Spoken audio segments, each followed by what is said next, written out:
Debate with Smruthi Paruthikad. രണ്ടാം പിണറായി സർക്കാർ 5ാം വർഷത്തിലേക്ക് കടക്കുകയാണ്.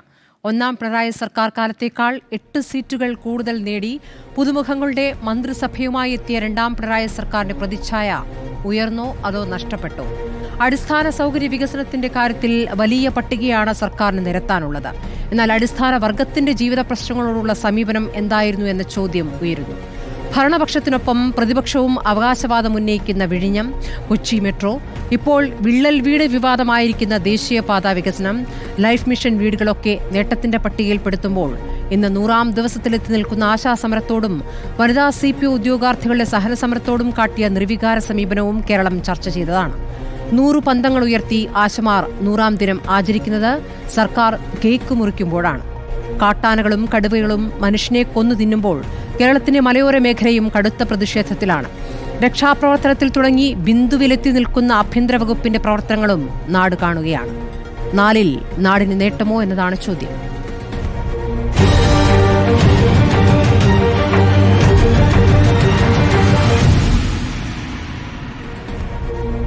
പ്രതിപക്ഷത്തു നിന്നും മുസ്ലിം ലീഗ് MLA N ഷംസുദ്ദീനാണുള്ളത്. CPM-ൽ നിന്നും അഡ്വക്കേറ്റ് KS അരുൺകുമാർ, BJP-യിൽ നിന്നും അഡ്വക്കേറ്റ് ശങ്കുട്ടി ദാസ്, രാഷ്ട്രീയ നിരീക്ഷകനും മാധ്യമപ്രവർത്തനവുമായ ശ്രീ NP ചെക്കുട്ടി എന്നിവരാണ്. ആദ്യം ഞാൻ ഷംസുദ്ദീനിലേക്ക് പോകുന്നു. ഷംസുദ്ദീൻ, ഇപ്പോൾ വലിയ മാറ്റം പ്രകടമാണ് ഈ ഭരണത്തിൽ. അതിൽ നിരാശ പൂണ്ട പ്രതിപക്ഷം എന്നാണ് ഇന്ന് മുഖ്യമന്ത്രി വാർത്താസമ്മേളനത്തിൽ പറഞ്ഞത്. മാറ്റം അത് പ്രകടമാണ്, ജനങ്ങൾ അനുഭവിച്ചറിഞ്ഞു, വെല്ലുവിളിച്ചവരൊക്കെ നിശബ്ദരായി എന്നുകൂടിയാണ് അദ്ദേഹം പറയുന്നത്. ഇത്രത്തോളം ആത്മവിശ്വാസം പിണറായി വിജയന് ഉണ്ടെങ്കിൽ, മുഖ്യമന്ത്രിക്ക് ഉണ്ടെങ്കിൽ, അത് നിങ്ങളുടെ പരാജയം കൂടിയല്ലേ? മുഖ്യമന്ത്രി അങ്ങനെ ഒരു ആത്മവിശ്വാസം പ്രകടിപ്പിക്കുന്നുണ്ടെങ്കിൽ അത് വളരെ വ്യക്തമാണ്. ഒരു പരാജിതൻ്റെ അവസാന ലാപ്പിലും പിടിച്ചു നിൽക്കാനുള്ളൊരു ശ്രമത്തിൻ്റെ ഭാഗം മാത്രമാണിത്. ആർക്കാണ് ഇന്നത്തെ കേരളത്തിൻ്റെ സാഹചര്യങ്ങളെ സംബന്ധിച്ച് ഗവൺമെൻറ്റിനെ പിന്തുണക്കുന്നവർക്കോ അങ്ങനെ ഒരു ആത്മവിശ്വാസം പ്രകടിപ്പിക്കാൻ സാധിക്കുമോ? കഴിഞ്ഞ ദിനങ്ങൾ നമ്മുടെ മുമ്പിലുണ്ട്. പെൻഷൻ സമയത്തിന് കിട്ടാത്ത, സർക്കാർ ജീവനക്കാരുടെ ശമ്പളം പോലും യഥാസമയത്ത് കൊടുക്കാൻ കഴിയാത്ത, മരുന്നുകളില്ലാത്ത ആശുപത്രികൾ, സൗജന്യ ചികിത്സകൾ പൂർണ്ണമായും ഇല്ലാതെയാക്കി, സ്കൂളുകളിൽ ഹെഡ് മാസ്റ്ററാകാൻ പോലും അധ്യാപകർ താല്പര്യപ്പെടുന്നില്ല, കാരണം ഉച്ചക്കഞ്ഞിയുടെ പ്രശ്നം കാരണം. ക്രമസമാധാന രംഗത്ത് ഏറെ വഷളായ സ്ഥിതി. കേരളത്തെ ലഹരിയിൽ മുക്കിക്കൊന്നിരിക്കുന്നു. ഇന്ന് കേരളം രാസലഹരികളുടെ പോലും ഒരു ഹബ്ബായി മാറിയിരിക്കുന്നു. ഇവിടെയൊക്കെ നിസ്സംഗമായി നിഷ്ക്രിയമായി നോക്കി നിൽക്കുന്ന സർക്കാർ. പലപ്പോഴും ട്രഷറി പൂട്ടി എന്ന് പറയില്ല, എന്നാൽ 1 ലക്ഷത്തിൻ്റെ മേൽ ഉള്ള ബില്ലുകൾ മാറില്ല, വാങ്ങിവെക്കും. അതായിരുന്നല്ലോ കുറേ മാസത്തെ സ്ഥിതി. അത് 5000 രൂപ വരെ ആക്കി കുറച്ച സന്ദർഭങ്ങളുണ്ടായി. ട്രഷറി പൂട്ടി എന്ന് ഔദ്യോഗികമായി പറയില്ലെങ്കിലും ട്രഷറി പൂട്ടുന്ന സ്ഥിതി. ഇപ്പോൾ ഈ ഏറ്റവും ലാസ്റ്റ് കഴിഞ്ഞ ബഡ്ജറ്റിൽ അവതരിപ്പിച്ച വികസന പ്രവർത്തനങ്ങൾ പോലും ഉപേക്ഷിച്ചില്ലേ? അതിൻ്റെ പ്രത്യേക കമ്മിറ്റിയെ വെച്ചില്ലേ? 5 കോടിയോ അതിന് താഴെയോ ഉള്ളതാണെങ്കിൽ 50% അത് റീഅറേഞ്ച് ചെയ്യാനുള്ള നിർദ്ദേശം നിയമസഭയിൽ അംഗീകരിച്ചതാണല്ലോ. 10 കോടിക്ക് മുകളിലുള്ള പ്രഖ്യാപിച്ച ബഡ്ജറ്റിലെ പദ്ധതികൾ ജനങ്ങളെ പറ്റിക്കല്ലേ ചെയ്തത്? അസംബ്ലിയെപ്പോലും തെറ്റിദ്ധരിപ്പിക്കല്ലേ ചെയ്തത്? 10 കോടിയുടെ പദ്ധതികളിൽ ഇനി ഏതെല്ലാം കാര്യങ്ങൾ തുടരണം, ഏതൊക്കെ എണ്ണം ഒഴിവാക്കണം എന്ന് തീരുമാനിക്കാൻ ഉന്നതതല കമ്മിറ്റിയെ ചീഫ് സെക്രട്ടറിയുടെ നേതൃത്വത്തിൽ വെച്ചു. ഇങ്ങനെ കേരളത്തിൻ്റെ പൊതുകടം ഇത്രയേറെ വർദ്ധിച്ച, ധൂർത്തും അതുപോലെ തന്നെ അഴിമതി ആരോപണങ്ങളും ഇത്രയേറെ വന്ന നിഷ്ക്രിയമായ നിസ്സംഗമായ ഒരു ഗവൺമെൻറ്റാണ് നമ്മുടെ മുമ്പിലുള്ളത്. ഇടതുപക്ഷ സ്നേഹിതന്മാർക്ക് പോലും ഇത് അഭിമാനിക്കാവുന്ന ഒരു സർക്കാരാണ് എന്ന് പറയാൻ കഴിയാത്ത സ്ഥിതിയാണ് ഈ ഗവൺമെൻറ്റിനെ കുറിച്ചുള്ളത്. ഏത് മേഖല എടുത്ത് പരിശോധിച്ച് നോക്കൂ. ഇപ്പോൾ നമ്മുടെ തദ്ദേശ സ്വയംഭരണ സ്ഥാപനങ്ങൾ, അവർക്ക് കൃത്യമായി പ്രവർത്തിക്കാൻ സാധിച്ചോ? ഏറ്റവും കൂടുതൽ തദ്ദേശ സ്വയംഭരണ സ്ഥാപനങ്ങൾ ഇടതുപക്ഷക്കാരുടെ കയ്യിലാണ്. അവർ പോലും ഞങ്ങളുമൊക്കെ ആയിട്ട് പങ്കുവെക്കാറുണ്ട്. അവർക്ക് ബഡ്ജറ്റിൽ പ്രഖ്യാപിക്കുന്ന തുകയുടെ പകുതി പോലും കൊടുക്കാറില്ല. കഴിഞ്ഞ ബഡ്ജറ്റിൽ തദ്ദേശ സ്വയംഭരണ സ്ഥാപനങ്ങൾക്ക് 7500 കോടിയാണ് കൊടുത്തത്. വിവിധ ഗഡുക്കളായിട്ടാണ് സർക്കാർ ഈ സംഖ്യ കൊടുക്കേണ്ടത്. എത്ര കൊടുത്തു? കൊടുക്കുന്നത് എപ്പോഴാണ്? കഴിഞ്ഞ തവണ ഡിസംബറിൽ കൊടുക്കേണ്ട വിഹിതം കൊടുത്തത് മാർച്ച് 5-ാം തീയതിയാണ്. മാർച്ച് 31-നുള്ളിൽ ആ പണം വിനിയോഗിക്കണം. അത് കഴിയുമോ? അത് അസാധ്യമായ ഒരു കാര്യമാണ്. അപ്പോൾ ഇങ്ങനെ പഞ്ചായത്തുകളെ ശ്വാസം മുട്ടിച്ചു, നമ്മുടെ നഗര ഗ്രാമ വികസനങ്ങൾ ആ അർത്ഥത്തിൽ സ്തംഭിച്ചു പോയി. മെയിൻ്റനൻസ് ഗ്രാൻഡ് കൊടുക്കും, പഞ്ചായത്തുകൾ യോഗം ചേർന്നിട്ട് അത് വിതരണം ചെയ്യാനും വിവിധ വാർഡുകളിലേക്ക് ഇങ്ങനെ എന്നൊക്കെ പറഞ്ഞ് വകയിരുത്തും. 2 ആഴ്ച കഴിയുമ്പോൾ ആ ഗ്രാൻഡ് പിൻവലിക്കും. അങ്ങനെ എത്രയെത്ര അനുഭവങ്ങൾ. അപ്പോൾ തദ്ദേശ സ്വയംഭരണത്തെ തകർത്ത അങ്ങനെ എല്ലാ മേഖല എടുത്ത് പരിശോധിച്ചാലും പൊതുവിതരണം, മാവേലി സ്റ്റോറുകളുടെയും മറ്റുമൊക്കെ അവസ്ഥ എന്താണ്? ഏത് രംഗത്തും, ക്രമസമാധാന പാലന രംഗത്ത്, സാമ്പത്തിക ഭദ്രതയുടെ കാര്യത്തിൽ, ക്ഷേമപ്രവർത്തനങ്ങളുടെ കാര്യത്തിൽ ഒക്കെ ഈ ഗവൺമെൻറ് പാസ് മാർക്കിന് താഴെയാണ്. എവിടെയും അഭിമാനിക്കാവുന്ന ഒരു നേട്ടം പറയാനില്ല. പിന്നെ ഈ വൻകിട പദ്ധതികൾ എന്നൊക്കെ പറയുന്നത് ഗവൺമെൻറ്റുകളുടെ തുടർച്ചയാണ്. ഇപ്പോൾ വിഴിഞ്ഞം നമ്മൾ കുറേ ചർച്ച ചെയ്താണ്. അത് UDF ഗവൺമെൻറ്റിൻ്റെ കാലത്ത് ശിലപാകി തുടങ്ങി എന്നുള്ളത് കൊണ്ട് അത് നിങ്ങൾക്ക് പൂർത്തീകരിക്കാൻ സാധിച്ചു. കൊച്ചിൻ മെട്രോ അത് പൂർണ്ണമായും അതിൻ്റെ അവസാന ഉദ്ഘാടനം മാത്രമാണ് 1ാം പിണറായി സർക്കാർ ചെയ്തത്. എന്തിന് വിഴിഞ്ഞം തറക്കല്ലിട്ടത് UDF സർക്കാരിന്റെ കാലത്താണെങ്കിലും പദ്ധതിയുടെ നിർമ്മാണത്തിന്റെ 100% നടന്നത് കഴിഞ്ഞ LDF സർക്കാരിന്റെ കാലം മുതൽക്കാണ്. ഇതാണ് മുഖ്യമന്ത്രി ഇന്ന് വാർത്താ സമ്മേളനത്തിൽ പറഞ്ഞിട്ടുള്ളത്. UDF സർക്കാരിന്റെ കാലത്ത് അലംഭാവം കാരണം വഴിമുട്ടിയിരുന്ന ദേശീയപാത വികസനം LDF സർക്കാരിന്റെ ഇച്ഛാശക്തി ഒന്നുകൊണ്ട് മാത്രമാണ് സാധ്യമായത്. ഈ ദേശീയപാത ഇത് പറയുമ്പോൾ വേറൊന്നവർ പറയുന്നത് ദേശീയപാത വികസനം ഇന്ന് സാധ്യമായി എന്ന് പറഞ്ഞാൽ ഞങ്ങളപ്പോൾ കേന്ദ്ര ഗവൺമെൻറ്റിനെ സപ്പോർട്ട് ചെയ്തു എന്ന് പറയരുത്. ഇത് 60,000 കോടി രൂപയുടെ പദ്ധതിയാണ്. അതിൽ കേന്ദ്ര ഗവൺമെൻറ്റിൻ്റെ വിഹിതം എന്ന് പറയുന്നത്, സംസ്ഥാന ഗവൺമെൻറ്റിൻ്റെ വിഹിതം എന്ന് പറയുന്നത് 5,000 കോടിയാണ്. ബാക്കി 55,000 കോടിയും വരുന്നത് കേന്ദ്രത്തിൻ്റെതാണ്. പിന്നെ എന്തുകൊണ്ട് ഇപ്പോൾ അത് എളുപ്പമായി എന്നല്ലേ, 2013 കേന്ദ്രം പാസാക്കിയ റിക്കവറി, ഈ ഭൂമി ഏറ്റെടുക്കുന്നതിന് അക്വിസിഷൻ നിയമമുണ്ട്. അതിൽ വലിയ തോതിലുള്ള കോമ്പൻസേഷനാണ് ഈ ഭൂമി ഏറ്റെടുക്കുന്നവർക്ക് കൊടുക്കുന്നത്. അതുകൊണ്ടാണ് ഇപ്പോൾ എല്ലാ ഹൈവേ പ്രവർത്തനങ്ങളും ഭൂമി ഏറ്റെടുക്കുന്നതും സുഗമമായി നടക്കുന്നത്. പഴയ കാലത്ത് നിലവിലുള്ള ഭൂമിയുടെ മാർക്കറ്റ് വിലയുടെ എത്രയോ താഴെയാണ് ഈ ഭൂമി ഇത്തരം വികസന പ്രവർത്തനങ്ങൾക്ക് വിട്ടുകൊടുക്കുന്നവർക്ക് കിട്ടിയിരുന്നത്. ഭൂമിയായാലും വീടായാലും കെട്ടിടമായാലും കൊമേഴ്ഷ്യൽ കെട്ടിടങ്ങളായാലും ഒക്കെ അതായിരുന്നു സ്ഥിതി. ഇന്നതല്ല. 2013 UPA ഗവൺമെൻറ് പാസ്സാക്കിയ നിയമപ്രകാരം അതിൻ്റെ കാൽക്കുലേഷൻ വളരെ ലിബറലാണ്. ഇപ്പോൾ ഗ്രീൻഫീൽഡ് ഹൈവേ, എൻ്റെയൊക്കെ മണ്ഡലത്തിലൂടെ കടന്നു പോകുന്ന ഗ്രീൻഫീൽഡ് ഹൈവേ വന്ന സമയത്ത് വലിയ പ്രതിഷേധമായിരുന്നു. പക്ഷേ അതിൻ്റെ കോമ്പൻസേഷൻ കാൽക്കുലേറ്റ് ചെയ്തപ്പോൾ ആർക്കും എവിടെയും ഒരു അവസരവും ഇല്ല. അപ്പോൾ അതിൻ്റെ ചെറിയ വിതരണത്തിൽ വന്ന അപാകതകൾ, രേഖകൾ കൊടുക്കാത്ത പ്രശ്നങ്ങൾ അതൊക്കെ ഉണ്ട്, അത് ഞാൻ അഡ്മിറ്റ് ചെയ്യുന്നു. അല്ലാതെ ഇല്ല. എന്താ കാരണം? ഇന്ന് ഭൂമി പോലും ആളുകൾക്ക് വിറ്റുപോകാത്തൊരു കാലത്ത് വലിയ തോതിലുള്ള കോമ്പൻസേഷൻ കിട്ടുകയാണ്. ആ മാറ്റം ഇവിടെ നമ്മൾ കാണണം. നാഷണൽ ഹൈവേയുടെ കാര്യത്തിൽ, മറ്റ് ഹൈവേകളുടെ കാര്യത്തിൽ. അപ്പോൾ ഇപ്പോൾ പണി പൂർത്തീകരിച്ചു കൊണ്ടിരിക്കുന്ന ഈ കാസർഗോഡ് നിന്ന് തിരുവനന്തപുരത്തേക്ക് പോകുന്ന എറണാകുളം വരെ 1ാം ഘട്ടം പണി നടക്കുന്ന ഈ ഹൈവേയുടെ കാര്യത്തിൽ ഈ ഗവൺമെൻറ്റിന് പ്രത്യേകിച്ചൊന്നും മേനി പറയാനില്ല. ഞാൻ പറഞ്ഞില്ലേ, അത് എല്ലാ സംസ്ഥാന ഗവൺമെൻറ്റുകളും ഈ പറഞ്ഞ അവരുടെ റേഷ്യോ ഫണ്ട് വെക്കണം. ഈ 5,000 കോടി. ഒറ്റ കാര്യം കൂടി പറയാം, ആ റോഡ് ഇവിടെ കാസർഗോഡ് അവസാനിക്കുന്നില്ല, അത് മംഗലാപുരത്തുകൂടി അങ്ങോട്ടും പോകുന്നുണ്ട്, ഇങ്ങോട്ട് തമിഴ്നാട്ടിലേക്കും പോകുന്നുണ്ട്. അല്ലാതെ ഇവിടെ അവസാനിക്കുന്ന റോഡുകളാണെങ്കിൽ ഇവർക്കത് പറയാം, കേരളത്തിൻ്റെ ലിമിറ്റിൽ അവസാനിക്കുന്ന റോഡാണെങ്കിൽ. അപ്പോൾ അതല്ല, ആ റോഡിൻ്റെയാണ് ഇപ്പോൾ ഇന്നലെ നമ്മൾ കണ്ടത്. അത് നിർമ്മാണത്തിൽ വന്ന വൈകല്യമാണ്, അത് വേറൊരു ഇഷ്യൂ. ഏതായിരുന്നാലും സംസ്ഥാന സർക്കാരിന്റെ വീഴ്ചയായിട്ട് കാണുന്നുണ്ടോ? അപ്പോൾ ഇവിടെ പറയാനുള്ളത് അല്ല, അതത്രയേ ഉള്ളൂ. അത് കരാറുകാരനും അതിൻ്റെ ചുമതലയുള്ള എൻജിനീയർമാരും, എൻജിനീയർ സ്വാഭാവികമായും ഇതുമായി ബന്ധപ്പെട്ട ഹൈവേയുടെ എൻജിനീയർമാരും അവരുടെ അടുത്ത് അതിൻ്റെ വീഴ്ചയുണ്ട്. കാരണം യഥാവിധി അത് നിർമ്മിച്ചിരുന്നെങ്കിൽ ഇങ്ങനെ നിർമ്മാണ ഘട്ടത്തിൽ തന്നെ പൊളിഞ്ഞു വീഴുന്ന ആളുകൾക്ക് അപകടം ഉണ്ടാകുന്ന സ്ഥിതി ഉണ്ടാകുമായിരുന്നില്ല. അപ്പോൾ അതിൻ്റെ ഒരു ലയബിലിറ്റി നമ്മൾ ഫിക്സ് ചെയ്യേണ്ടത് അവിടെയാണ്. അത് പിന്നെ ഉദ്യോഗസ്ഥന്മാരുടെ കാര്യക്ഷമത കുറവ് ആ കാര്യത്തിലുണ്ട്. ഉദ്യോഗസ്ഥന്മാരെ നിയന്ത്രിക്കേണ്ടത് മന്ത്രിയും മന്ത്രിസഭയൊക്കെയാണ്. അങ്ങനെ വരുമ്പോൾ ഒരു വൈക്കാരിയസ് ലയബിലിറ്റി ഗവൺമെൻറ്റിലേക്കും പോകും. ഞാൻ ഡയറക്റ്റ് അങ്ങനെ ഒരു അലിഗേഷൻ പറയുന്നില്ല. പക്ഷേ അപ്പോൾ ഇതാണ് ഈ സംസ്ഥാനം ഇത്രയേറെ സാമ്പത്തിക ഞെരുക്കത്തിലുണ്ടായ ഒരു സന്ദർഭം ഇതിനു മുമ്പ് ഉണ്ടായിട്ടില്ല. കാര്യക്ഷമത ഒട്ടുമില്ല. എല്ലാ മേഖലയിലും തകർച്ച മാത്രമാണ് ഇന്ന് പ്രകടമായി നിൽക്കുന്നത്. കാർഷിക രംഗം ഓരോന്നെടുത്ത് പരിശോധിച്ചോളൂ. നെല്ല് സംഭരണം, എത്ര ആളുകൾ ആത്മഹത്യ ചെയ്തു, എത്ര പൈസ ആ പാവങ്ങൾക്ക് കിട്ടാനുണ്ട്. കാർഷിക രംഗത്തുള്ള മുരടിപ്പ്, വ്യവസായ രംഗത്ത് എന്താണ് പുതുതായിട്ട് എന്തെങ്കിലും പറയാനുണ്ടോ? അപ്പം നികിത മേഖലകളിലും ഒരു പരാജയമായി പാസ് മാർക്ക് പോലും ഇല്ലാത്തൊരു ഗവൺമെന്റാണ്. ശരി, അഡ്വക്കേറ്റ് അരുൺകുമാർ മറുപടി പറയാം. പാസ് മാർക്ക് ഇല്ലാത്ത സർക്കാരാണ് ഇപ്പോൾ 4 വർഷം പൂർത്തിയാക്കി 5-ാം വർഷത്തിലേക്ക് കടക്കുന്നത് എന്നാണ് പ്രതിപക്ഷത്തിന്റെ വിലയിരുത്തൽ.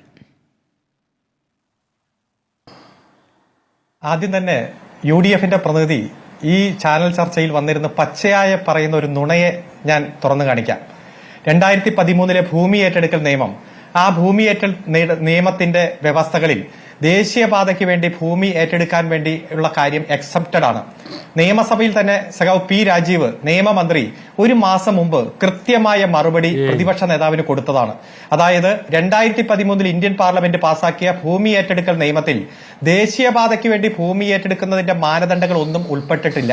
അത് എക്സെപ്റ്റഡ് ആണ്. കാരണം അതിനു മുമ്പേ ദേശീയപാതയുടെ പണി രാജ്യത്ത് ആരംഭിച്ചതാണ്. അത് എക്സെപ്റ്റഡ്. അപ്പോ 2013 ഈ നിയമം കൊണ്ടുവന്നത് കൊണ്ടാണ് LDF ഗവൺമെന്റ് ഭൂമി ഏറ്റെടുക്കാൻ കഴിഞ്ഞത് എന്ന് ജനങ്ങളെ തെറ്റിദ്ധരിപ്പിക്കാൻ നൂറുകണക്കിന് നുണകൾ പറയുന്നത് പോലെ UDF നിരന്തരം പച്ചയായ കള്ളം പ്രചരിപ്പിക്കുന്നതാണ്. അതവിടെ നിൽക്കട്ടെ. നിങ്ങളുടെ കാലത്തല്ലേ ദേശീയപാതയുടെ പണി ഈ കേരളത്തിൽ ഇനി നടക്കില്ല എന്ന് സാക്ഷാൽ ഉമ്മൻചാണ്ടി പത്രസമ്മേളനം നടത്തി പ്രഖ്യാപിച്ച് ദേശീയപാത അതോറിറ്റിയുടെ ഉദ്യോഗസ്ഥന്മാർ തിരിച്ചുപോയത്?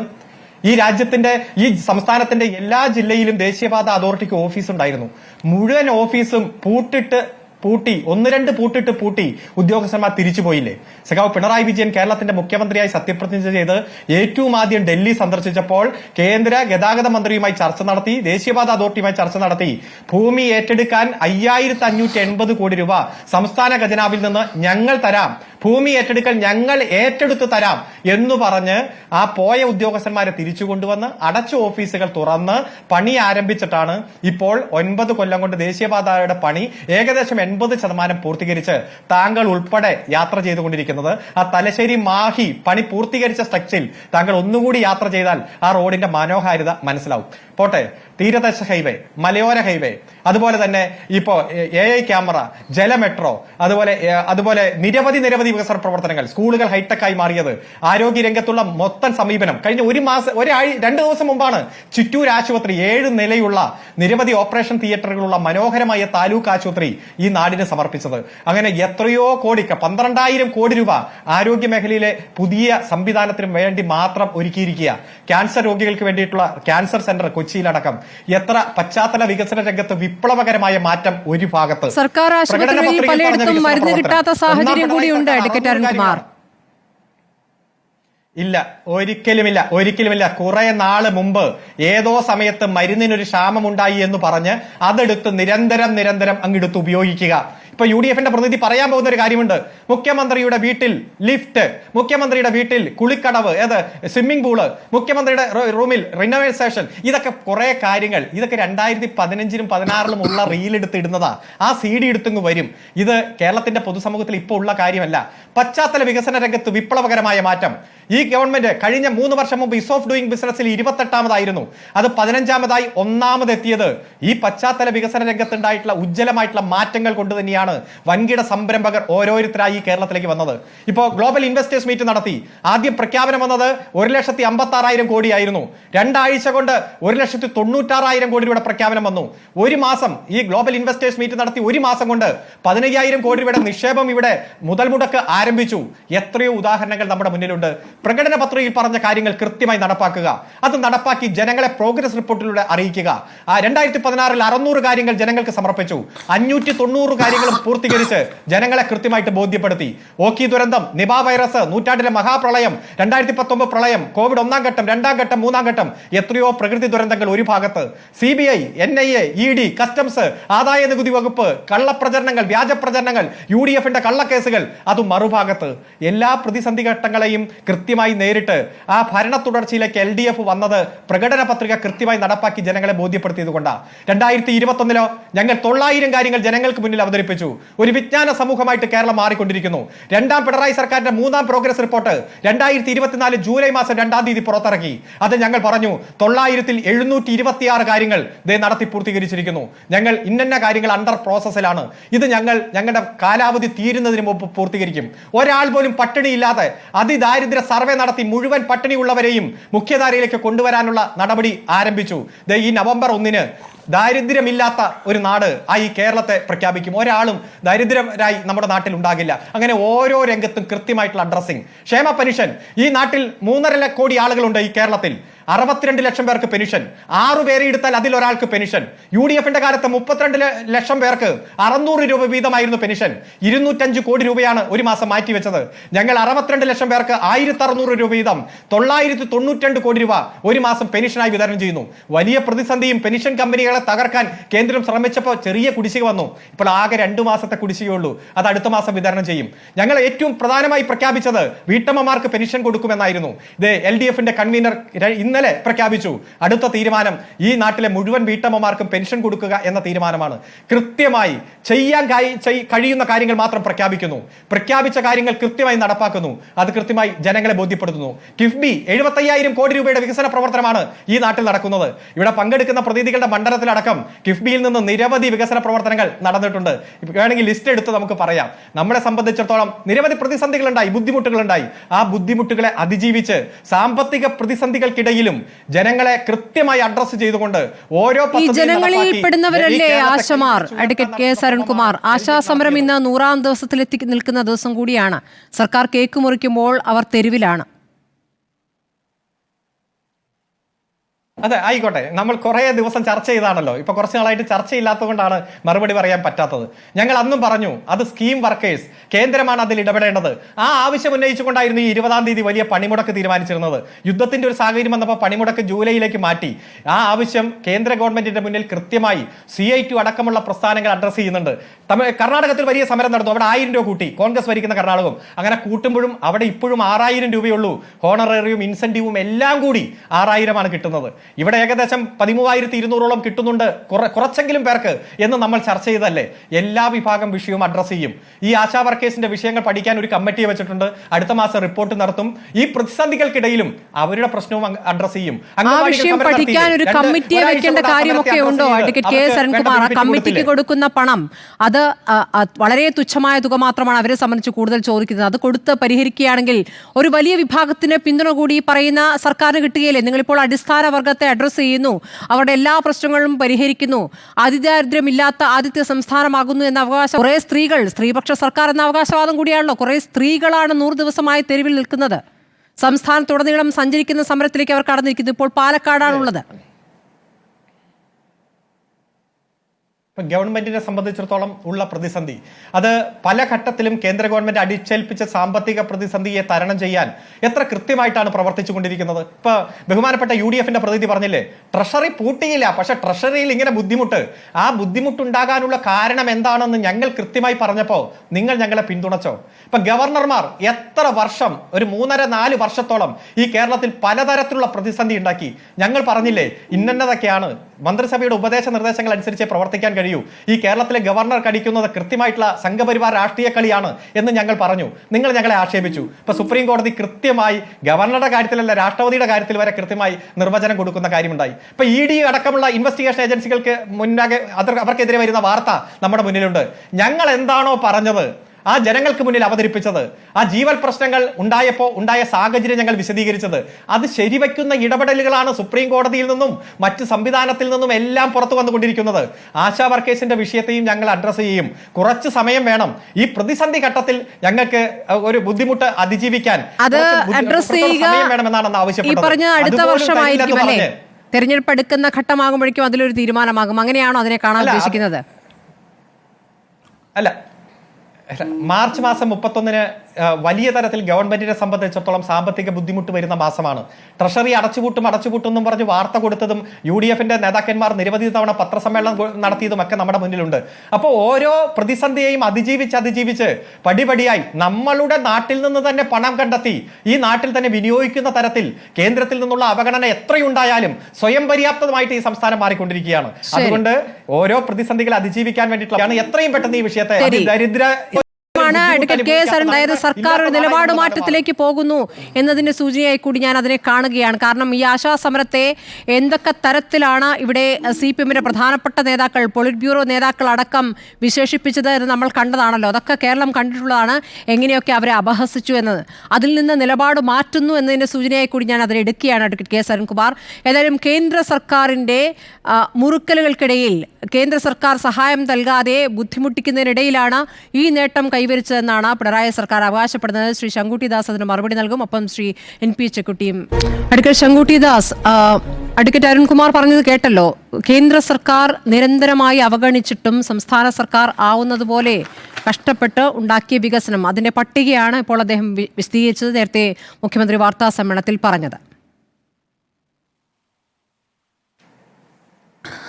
സ്വാഭാവികമായിട്ടും ഞാനത് പ്രതീക്ഷിച്ചതായിരുന്നു. സാധാരണ ഇത്തരം ചർച്ചകളിലെല്ലാം സംസ്ഥാനത്ത് കിടക്കുന്ന നല്ല കാര്യങ്ങളുടെ എല്ലാം ഉത്തരവാദിത്വം പൂർണ്ണമായിട്ട് പിണറായി വിജയനും മുഹമ്മദ് റിയാസിനും, എന്നാൽ അതിലുണ്ടാകുന്ന എന്തെങ്കിലും പോരായ്മയുടെ മുഴുവൻ ഉത്തരവാദിത്വം കേന്ദ്ര സർക്കാരിനും ആവുന്നത് നമ്മൾ കുറേ കാലമായിട്ട് കേട്ടുകൊണ്ടിരിക്കുന്ന ഒരു പതിവാണ്. ഇപ്പോൾ നാഷണൽ ഹൈവേ വികസനത്തിൻ്റെ കാര്യത്തിലാണെങ്കിലും നാഷണൽ ഹൈവേ വികസനം പൂർത്തീകരിച്ചു കഴിഞ്ഞത് റോഡുകൾ തുറന്നു കൊടുക്കുന്ന സാഹചര്യമായപ്പോൾ റീൽസ് ആണെങ്കിലും ഫ്ലെക്സ് ആണെങ്കിലും മുഹമ്മദ് റിയാസിൻ്റേതായിരുന്നു. എന്നാൽ ചില സ്ഥലങ്ങളിൽ ആ നാഷണൽ ഹൈവേയിൽ വിള്ളലുണ്ടായ സമയത്ത് അതിൻ്റെ ഉത്തരവാദിത്വം പൂർണ്ണമായിട്ട് കേന്ദ്ര സർക്കാരിനായി. എന്നതുപോലെ തന്നെ സംസ്ഥാനത്തിൻ്റെ ധനകാര്യ പ്രതിസന്ധി, ഇപ്പോൾ ഇന്ത്യയിലെ തന്നെ ഏറ്റവും മോശമായിട്ടുള്ള പെർഫോമിംഗ് ആയിട്ടുള്ള ഫിസിക്കൽ പെർഫോമൻസിൻ്റെ കാര്യത്തിൽ ഇന്ത്യയിലെ ഏറ്റവും മോശം പ്രകടനം നടത്തുന്ന സംസ്ഥാനം കേരളമാണ്. അതിൻ്റെ ഉത്തരവാദിത്തം സംസ്ഥാനത്തിൻ്റെ ധനകാര്യ മാനേജ്മെൻറ്റിലെ പെശകല്ല, കേന്ദ്രം എന്തോ കിട്ടാനുള്ള പണം തരാതെ സംസ്ഥാനത്തെ ഞെരുക്കിയാണ്, ബുദ്ധിമുട്ടിക്കുകയാണെന്നുള്ള വാദം കുറേ ആയിട്ട് ഇടതുപക്ഷത്തിൻ്റെ പ്രതിനിധികൾ ചർച്ചയിൽ പറയുന്നതാണ്. ഇന്നും ഇത്തരത്തിൽ വിമർശനങ്ങൾ ഉന്നയിക്കപ്പെടുന്ന സാഹചര്യത്തിൽ അതിനുള്ള മറുപടി അത് തന്നെയാവും എനിക്കറിയായിരുന്നു. അതുകൊണ്ട് ആ ഒരു കണക്ക് ഞാനിവിടെ കൊണ്ടുവന്നിട്ടുണ്ട്. ആ തർക്കം ഒഴിവാക്കാൻ വേണ്ടി ഞാൻ ആ കണക്കുകൾ വായിക്കാം. അതായത് എൻ്റെ വാദം, നരേന്ദ്രമോദി സർക്കാർ അധികാരത്തിലേറിയതിനു ശേഷമാണ് ചരിത്രത്തിൽ ഏറ്റവും കൂടുതൽ പണം വിഹിതമായിട്ടാണെങ്കിലും മറ്റ് ഗ്രാൻഡ് എയ്ഡ് ആയിട്ടാണെങ്കിലും കേരളത്തിന് കിട്ടിയിട്ടുള്ളത്. UPA സർക്കാരിൻ്റെ കാലഘട്ടവുമായി താരതമ്യം ചെയ്യുമ്പോൾ 3 ഇരട്ടി മുതൽ 4 ഇരട്ടി വരെ വർധനമാണ് യഥാർത്ഥത്തിൽ കേന്ദ്ര വിഹിതത്തിൻ്റെ കാര്യത്തിൽ ഉണ്ടായതെന്നുള്ളതാണ്. 4 ഹെഡിൽ മാത്രമായിട്ട് ഞാനത് പറയാം. ഒന്ന് ടാക്സ് ഡെവല്യൂഷൻ്റെ കാര്യമാണ്, ഈ നികുതി വിഹിതത്തിൻ്റെ കാര്യമാണ്. 2004-2014 കാലത്ത് UPA-യുടെ കാലഘട്ടത്തിൽ സംസ്ഥാനത്തിന് ടാക്സ് ഡെവല്യൂഷൻ മൂലം കിട്ടിയത് 46,303 കോടി രൂപയാണ്. എന്നാൽ 2014-2023 കാലഘട്ടത്തിൽ 1,50,140 കോടി രൂപയാണ് ടാക്സ് ഡെവല്യൂഷനായിട്ട് സംസ്ഥാനത്തിന് കിട്ടിയത്. അതായത് വ്യത്യാസം എന്ന് പറയുന്നത് 224% വർധനമാണ്. അതേപോലെ തന്നെ ടാക്സ് അലോക്കേഷൻ്റെ മീറ്റർ നോക്കാം. 13ാം ധനകാര്യ കമ്മീഷൻ്റെ കാലഘട്ടത്തിൽ, അതായത് 2010-2015 കാലഘട്ടത്തിൽ ടാക്സ് അലോക്കേഷൻ സംസ്ഥാനത്തിന് 45,393 കോടി രൂപയായിരുന്നു.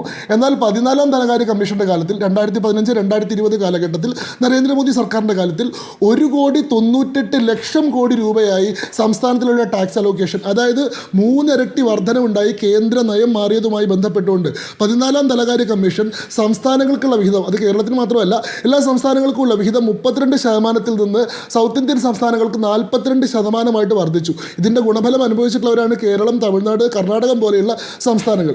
ഗ്രാൻഡ് എയ്ഡിൻ്റെ കാര്യത്തിൽ നമുക്ക് നോക്കാം. 2004-2014 കാലത്തിൽ ഗ്രാൻഡ് എയ്ഡായിട്ട് കേരളത്തിന് കിട്ടിയത് 25,629 കോടി രൂപയാണ്. എന്നാൽ 2014-2014 കാലഘട്ടത്തിൽ ഗ്രാൻഡ് എയ്ഡായിട്ട് കേരളത്തിന് കിട്ടിയത് 1,40,40,000 കോടി രൂപയാണ്.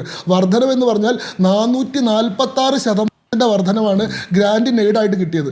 ടോട്ടൽ സെൻട്രൽ ട്രാൻസ്ഫർ, കേന്ദ്രത്തിൽ നിന്ന് സംസ്ഥാനത്തിലേക്ക് മൊത്തമായിട്ട് വന്നിട്ടുള്ള പണത്തിൻ്റെ കണക്കെടുത്ത് നോക്കിക്കഴിഞ്ഞാൽ 2004-2014 കാലഘട്ടത്തിൽ കേരളത്തിലേക്കുള്ള ടോട്ടൽ സെൻട്രൽ ട്രാൻസ്ഫർ 72,000 കോടി രൂപയായിരുന്നെങ്കിൽ 2014-2024 കാലഘട്ടത്തിൽ ടോട്ടൽ സെൻട്രൽ ട്രാൻസ്ഫർ 2,93,257 കോടി രൂപയാണ്. 4 ഇരട്ടി വർധനമാണ്. 72,000 കോടിയിൽ നിന്ന് 2,93,000 കോടിയിലേക്കാണ് വർദ്ധിക്കുന്നത്.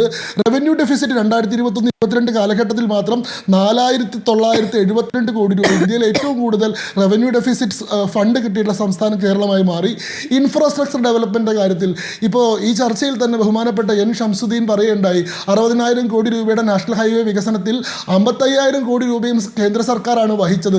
ഇങ്ങനെ ഓരോ ഇൻഫ്രാസ്ട്രക്ചർ ഡെവലപ്മെൻറ്റിൻ്റെ കാര്യം എടുത്ത് നോക്കിയാലും അവിടുത്തെ സെൻട്രൽ അലോക്കേഷൻ എങ്ങനെയാണ്. ഇനി വ്യക്തിപരമായിട്ട് ആളുകളുടെ അക്കൗണ്ടിലേക്ക് വന്ന പൈസ, അത് ഞാൻ ഈ കണക്കിൽ പെടുത്തിയിട്ടേ ഇല്ല. ഇത് സംസ്ഥാനത്തിന് വിഹിതമായി കൊടുത്ത പൈസ മാത്രമാണ്. അതായത് ഇപ്പോൾ കേന്ദ്രത്തിൻ്റെ പദ്ധതികൾ, കിസാൻ സമ്മാൻ നിധി പ്രകാരം രാജ്യത്ത് ഏതാണ്ട് 3 കോടി കർഷകന്മാർക്ക് അക്കൗണ്ടിലേക്ക് 6,000 രൂപ ഗവൺമെന്റ് ഇട്ട് കൊടുത്തിട്ടുണ്ട്.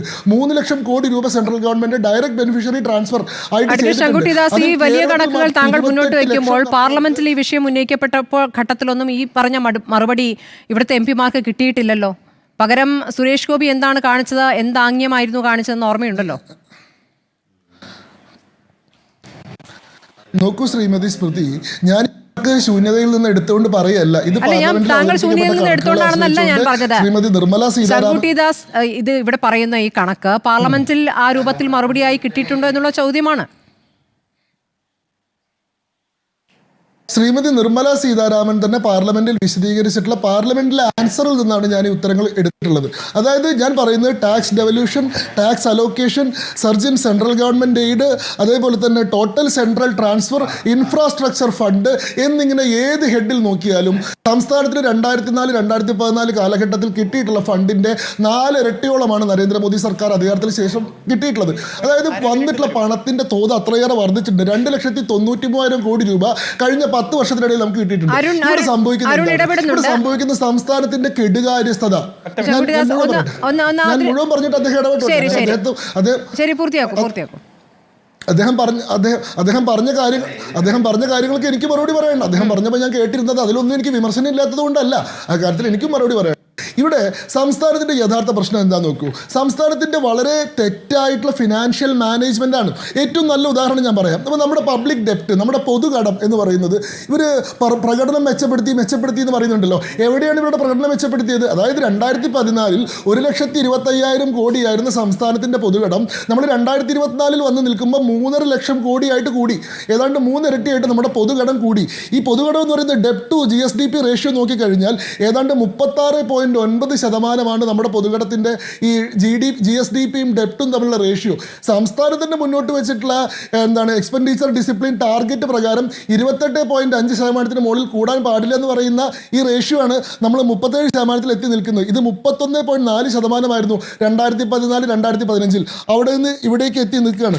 നീതി ആയോഗിൻ്റെ ഫിസിക്കൽ ഹെൽത്ത് റിപ്പോർട്ട് പ്രകാരം ഇന്ത്യയിലെ തന്നെ പ്രധാന 18 സംസ്ഥാനങ്ങളിലെ ഏറ്റവും മോശം പ്രകടനം നടത്തുന്ന സംസ്ഥാനമാണ് കേരളം. അതായത് 15ാം സ്ഥാനമാണ് 18 സംസ്ഥാനങ്ങളിൽ കേരളത്തിന് കിട്ടിയിട്ടുള്ളത്. പ്രധാനപ്പെട്ട സംസ്ഥാനങ്ങളുടെ മൊത്തം എടുത്തു കഴിഞ്ഞാൽ ആസ്പിറേഷണൽ കാറ്റഗറിയിൽ ഏറ്റവും ലോവസ്റ്റ് ആയിട്ടാണ് കേരളം നിൽക്കുന്നത്. ക്വാളിറ്റി ഓഫ് എക്സ്പെൻഡിച്ചറിൻ്റെ കാര്യത്തിൽ ഏറ്റവും താഴെയാണ് കേരളം നിൽക്കുന്നത്. കേരളത്തിൻ്റെ ക്വാളിറ്റി ഓഫ് എക്സ്പെൻഡിച്ചർ എന്താണ്? 63.9% മൊത്തം എക്സ്പെൻഡിച്ചർ നടത്തുന്നത് സാലറി, പെൻഷൻ, ഇൻട്രസ്റ്റ് എന്നീ തലങ്ങളിലാണ്. ശമ്പളം, പെൻഷൻ, എടുത്തിട്ടുള്ള കടത്തിൻ്റെ പലിശ എന്നുള്ള നിരക്കിലാണ്. ഡെവലപ്മെന്റ് പ്രോജക്റ്റുകൾക്ക് വേണ്ടി 8.8% മാത്രമാണ് സംസ്ഥാനം നീക്കിവെക്കുന്നത്. ഇത് ഏറ്റവും വിപരീതമായിട്ടുള്ള സാമ്പത്തിക മാനേജ്മെന്റ് ആണ്. 2021-22 കാലഘട്ടത്തിൽ 12.9% ഉണ്ടായിരുന്ന നമ്മുടെ വളർച്ചാ നിരക്ക് 2023-24 ആയപ്പോൾ 6.6% കുറഞ്ഞു. ഇന്ത്യയിലെ തന്നെ ഏറ്റവും മോശം വളർച്ചാ നിരക്ക് രേഖപ്പെടുത്തുന്ന സംസ്ഥാനമാണ്. നാഷണൽ ആവറേജ് എന്ന് പറയുന്നത് 7.2% ആണ്. മറ്റെല്ലാ സംസ്ഥാനങ്ങളും ഇപ്പം നിങ്ങൾ കുറേ കാലമായിട്ട് നീതി ആയോഗിൻ്റെയും മറ്റ് ഇൻഡെക്സുകളൊക്കെ പറയുന്നുണ്ടായിരുന്നു. ഏത് ഇൻഡെക്സും, ഞാൻ ഈ ചർച്ചയിൽ അരുൺകുമാറിനെ വെല്ലുവിളിക്കുകയാണ്, ഏത് ഇൻഡെക്സ് പ്രകാരവും കഴിഞ്ഞ 10 കൊല്ലത്തിൽ കേരളത്തിൻ്റെ പ്രകടനം താഴേത്തേക്കാണ് പോയത്. അത് പൊതുവിദ്യാഭ്യാസത്തിൻ്റെ കാര്യത്തിലായിക്കോട്ടെ, ഹെൽത്തിൻ്റെ കാര്യത്തിലായിക്കോട്ടെ, ഹയർ എഡ്യൂക്കേഷൻ്റെ കാര്യത്തിലായിക്കോട്ടെ, മൈഗ്രേഷൻ റേറ്റിൻ്റെ കാര്യത്തിലായിക്കോട്ടെ, ഏത് ഇൻഡെക്സ് എടുത്തു കഴിഞ്ഞാലും കഴിഞ്ഞ 10 വർഷത്തിനുള്ളിൽ കേരളത്തിൻ്റെ പ്രകടനം താഴേക്കാണ് പോയത്. ഇതിനെല്ലാത്തിനും നിങ്ങൾക്ക് കേന്ദ്ര സർക്കാരിൻ്റെ കുറ്റം പറഞ്ഞുകൊണ്ട് എല്ലാ കാലത്തും കൈ ഒഴിയാൻ കഴിയില്ല എന്ന് മാത്രമേ എനിക്ക് ഈ അവസരത്തിൽ സൂചിപ്പിക്കാനുള്ളൂ. ശരി, അരുൺ എന്താണ് ഇടപെട്ട് പറഞ്ഞത്? അതിനുശേഷം ശ്രീ എൻ പി ചെക്കുട്ടിയിലേക്ക് പോകണം. ചുരുക്കി പറയണേ. അല്ല, ഇതുവരെ കേരളത്തിന്റെ പൊതുമണ്ഡലത്തിൽ അല്ലെങ്കിൽ രാജ്യത്തിന്റെ പൊതുമണ്ഡലത്തിൽ അവതരിപ്പിക്കാത്ത ചില കണക്കുമായിട്ട് ബഹുമാനപ്പെട്ട BJP പ്രതിനിധി വരുമ്പോൾ ഒറ്റ മറുപടി ഉള്ളൂ. താങ്കൾ പറഞ്ഞല്ലോ കേരളത്തിൽ ഇത്ര തന്നു എന്ന്. ഈ 2024-25 കേരളത്തിൽ നിന്ന് ടാക്സ് ആയിട്ട് നിങ്ങൾ കേന്ദ്രത്തിലേക്ക് അങ്ങ് കളക്ട് ചെയ്ത് കൊണ്ടുപോയ പണം 91,000 കോടി രൂപയാണ്. കേരളം നൽകിയ, യൂണിയൻ ഗവൺമെന്റിന് നൽകിയ നികുതി 91,000 കോടി രൂപ. അതിൽ കേരളത്തിന് യൂണിയൻ ഗവൺമെന്റ് ആ തുകയിൽ നിന്ന് തിരിച്ചു തന്നത് 24,214 കോടി രൂപയാണ്. അതായത് നികുതി വിഹിതമായിട്ട് 17,497 കോടി രൂപ, വിവിധ ഗ്രാന്റുകളായി 6,716 കോടി രൂപ, അങ്ങനെ ആകെ 24,214 കോടി. അതായത് നമ്മൾ അങ്ങ് കൊടുത്തതിന്റെ 26.6% പണം മാത്രം നമുക്ക് തിരിച്ചു തന്നിട്ട് പറയുക പണ്ടൊക്കെ തന്നതിനേക്കാൾ കൂടുതൽ തന്നിട്ടുണ്ടെന്ന്. മിസ്റ്റർ, നിങ്ങൾ ശ്രദ്ധിക്കേണ്ടത് ഇവിടുന്ന് പിരിച്ചു കൊണ്ടുപോകുന്ന നികുതി പണം 4 ഇരട്ടിയായി മാറി. നിങ്ങൾ തന്നുകൊണ്ടിരിക്കുന്ന നികുതി പണത്തിൽ സ്വാഭാവികമായിട്ടുള്ള വർധന ഉണ്ടാവും. പക്ഷേ വെറും 26% മാത്രമാണ്. വടക്കേന്ത്യയിലെ സംസ്ഥാനങ്ങൾക്ക് നിങ്ങൾ കൊടുക്കുന്നത് 45-50% വരെ തിരിച്ചു കൊടുക്കുമ്പോൾ ഈ കേരളത്തിന് മാത്രം 26.6% തന്നിട്ട് അങ്ങ് കണക്ക് വെച്ചിട്ട് ഇത്ര തുക നാണമില്ലേ? നമുക്ക് കണക്കുകൾ വെച്ച് തന്നെ ചർച്ച ചെയ്യാം. ഓരോ കണക്കെടുത്ത് പരിശോധിക്കും. ഓരോ വർഷം എത്രയാണ് നികുതി കൊണ്ടുപോയത്, എത്രയാണ് തന്നത്, ഇത് എത്ര തവണയായി നമ്മൾ ചർച്ച ചെയ്യുന്നു. നിങ്ങൾ പറഞ്ഞല്ലോ ഏത് ഘടകത്തിലാണ് നിങ്ങൾ ഒന്നാമതെത്തിയത്? വികസനം, വിദ്യാഭ്യാസം, ആരോഗ്യം. നിങ്ങളുടെ ധനകാര്യമന്ത്രി ഫെബ്രുവരി മാസം 1-ാം തീയതി ബജറ്റ് അവതരിപ്പിക്കുന്നതിന്റെ തലേ ദിവസം, അതായത് ജനുവരി മാസം 31-ന് ഇന്ത്യയുടെ പാർലമെന്റിൽ അവതരിപ്പിച്ച സാമ്പത്തിക അവലോകന റിപ്പോർട്ട് ഒന്നെടുത്ത് മറച്ചു നോക്ക്. 2 സൂചിക, സുസ്ഥിര വികസന സൂചികയും മാനവ വിഭവ സൂചികയും. നിങ്ങൾ പറഞ്ഞ എല്ലാ കാര്യങ്ങളും ഈ മാനവ വിഭവ സൂചികയിലും സുസ്ഥിര വികസന സൂചികയിലും വരും. ഈ സൂചികയിലെല്ലാം ഒന്നാമതെത്തിയ സംസ്ഥാനം കേരളമാണെന്ന് പറഞ്ഞ് രാജ്യത്തെ മുഴുവൻ എംപിമാരും കൈയടിച്ചതാണ് ആ റിപ്പോർട്ടിനെ. പിറ്റേ ദിവസം ബജറ്റിൽ നിങ്ങൾ കേരളത്തിന്റെ പേര് പറഞ്ഞില്ല. എന്നിട്ട് വന്ന് ഈ ചാനൽ ചർച്ചയിൽ ജനങ്ങളെ തെറ്റിദ്ധരിപ്പിക്കാൻ ദയവായി കള്ളക്കണക്കായിട്ട് വരല്ലേ. നമുക്ക് കണക്ക് വെച്ച് വേണമെങ്കിൽ ചർച്ച ചെയ്യാം പിന്നീട് അവസരത്തിൽ. ശരി, ശ്രീ എൻ പി ചെക്കുട്ടി, ഇപ്പോൾ കണക്കുകൾ കൊണ്ടുള്ള കളിയാണ് ഇപ്പോൾ നടക്കുന്നത്. കണക്കുകൾ കൊണ്ടുള്ള അവകാശവാദങ്ങളാണ് നടക്കുന്നത്. വരാം അടുത്ത ഘട്ടത്തിൽ ശ്രീ എൻ പി ചെക്കുട്ടി. പക്ഷേ യഥാർത്ഥത്തിൽ സാധാരണ ജനങ്ങളുമായി ബന്ധപ്പെട്ട വിഷയങ്ങളോട് എത്രത്തോളം നല്ല രീതിയിൽ സർക്കാർ സംവദിക്കുന്നു, അതിനെ എങ്ങനെ അഡ്രസ്സ് ചെയ്യുന്നു എന്നൊരു പ്രശ്നമുണ്ടല്ലോ. ഇപ്പോൾ വന്യജീവി ആക്രമണങ്ങളുമായി ബന്ധപ്പെട്ട് വലിയ കണക്കുകളാണ് വരുന്നത്. ഇപ്പോൾ കടുവ ആക്രമിച്ച് കാട്ടാന ആക്രമണത്തിൽ ആളുകൾ മരിക്കുന്നത് പതിവായിരിക്കുന്നു. അങ്ങനെ ഇല്ലാത്ത ആ തലക്കെട്ടില്ലാത്ത ഒരൊറ്റ ദിവസം പോലും പത്രം ഇറങ്ങുന്നില്ല ഒരു സാഹചര്യം ഇവിടെ നിൽക്കുകയാണ്. അതിങ്ങനെ തുടരുന്ന സാഹചര്യത്തിൽ എങ്ങനെയാണ് അതിനോട് സർക്കാർ പ്രതികരിക്കുന്നത്? ഓരോ തവണയും എങ്ങനെയാണ്? ചില മരണങ്ങൾ കാട്ടിൽ വെച്ചായിരിക്കും, അത് കാട്ടിൽ വെച്ച് മരിച്ചതാണ് എന്ന രൂപത്തിലെതിരെ നഷ്ടപരിഹാരം നൽകാത്ത രൂപത്തിലൊക്കെ വനം മന്ത്രി പ്രതികരിക്കുന്നത് നമ്മൾ കണ്ടിട്ടുണ്ട്. അപ്പോൾ വനം വകുപ്പ് മാത്രമാണോ എന്ന് ചോദിച്ചാൽ അങ്ങനെയല്ല. ആശാ സമരത്തോട് നേരത്തെ എടുത്ത സമീപനം, സമരം ചെയ്യുന്നവരെ അല്ലെങ്കിൽ സമരം ചെയ്യുന്നവരെ പിന്തുണയ്ക്കുന്നവരെ പ്രത്യേക രൂപത്തിൽ മാറ്റി നിർത്തിക്കൊണ്ട് അവരുടെ ഒരു ഗൂഢാലോചന പദ്ധതി സിദ്ധാന്തം അതിങ്ങനെ ചാപ്പയടിച്ചു വെക്കുന്ന രൂപത്തിലുള്ള പ്രതികരണം, ഇതാണ് നമ്മൾ കണ്ടിട്ടുള്ളത്. ഇപ്പോൾ ഇനി അങ്ങോട്ട് വരുമ്പോൾ അതിലൊരു മാറ്റം വരുമെന്നുള്ള സൂചനകൾ ഇപ്പോൾ കാണുന്നുണ്ട്. ഇപ്പോൾ മുഖ്യമന്ത്രി വാർത്താ സമ്മേളനത്തിൽ പറഞ്ഞത് ആശാ സമരവുമായി ബന്ധപ്പെട്ട് ഇപ്പോൾ ഒരു നിലപാടെടുക്കുന്നില്ല, അതിപ്പോൾ അഡ്രസ്സ് ചെയ്യാൻ ഉദ്ദേശിക്കുന്നില്ല എന്നാണ്. പക്ഷേ അഡ്വക്കേറ്റ് അരുൺകുമാർ ഇപ്പോൾ പറയുന്നു അതിലുടൻ പരിഹാരമുണ്ടാകുമെന്ന്. ഇതുവരെയുള്ള ഈ ഒരു 4 വർഷത്തെ ഭരണത്തെ 1-ാം പിണറായി സർക്കാരുമായിട്ടാണല്ലോ 2-ാം പിണറായി സർക്കാർ സ്വാഭാവികമായും താരതമ്യം ചെയ്യേണ്ടത്. ആ താരതമ്യത്തിൽ 2-ാം പിണറായി സർക്കാർ എവിടെ നിൽക്കുന്നു ശ്രീ എൻ പി ചെക്കുട്ടി? രണ്ട് കാര്യങ്ങളാണ് എനിക്ക് പറയാനുള്ളത്. ഒന്നാമത്തെ കാര്യം, നമ്മുടെ ഈ കഴിഞ്ഞ 1-ാം പിണറായി ആയാലും 2-ാം പിണറായി ആയാലും ഈ 2 സർക്കാരുകളും കേരളത്തിലെ പൊതുവായ ഒരു 10-30 വർഷത്തെ ചരിത്രത്തിലേക്ക് നമ്മൾ നോക്കുമ്പോൾ താരതമ്യേന മോശമല്ലാത്ത പെർഫോമൻസ് നടത്തിയുള്ള സർക്കാരുകൾ തന്നെയാണ്.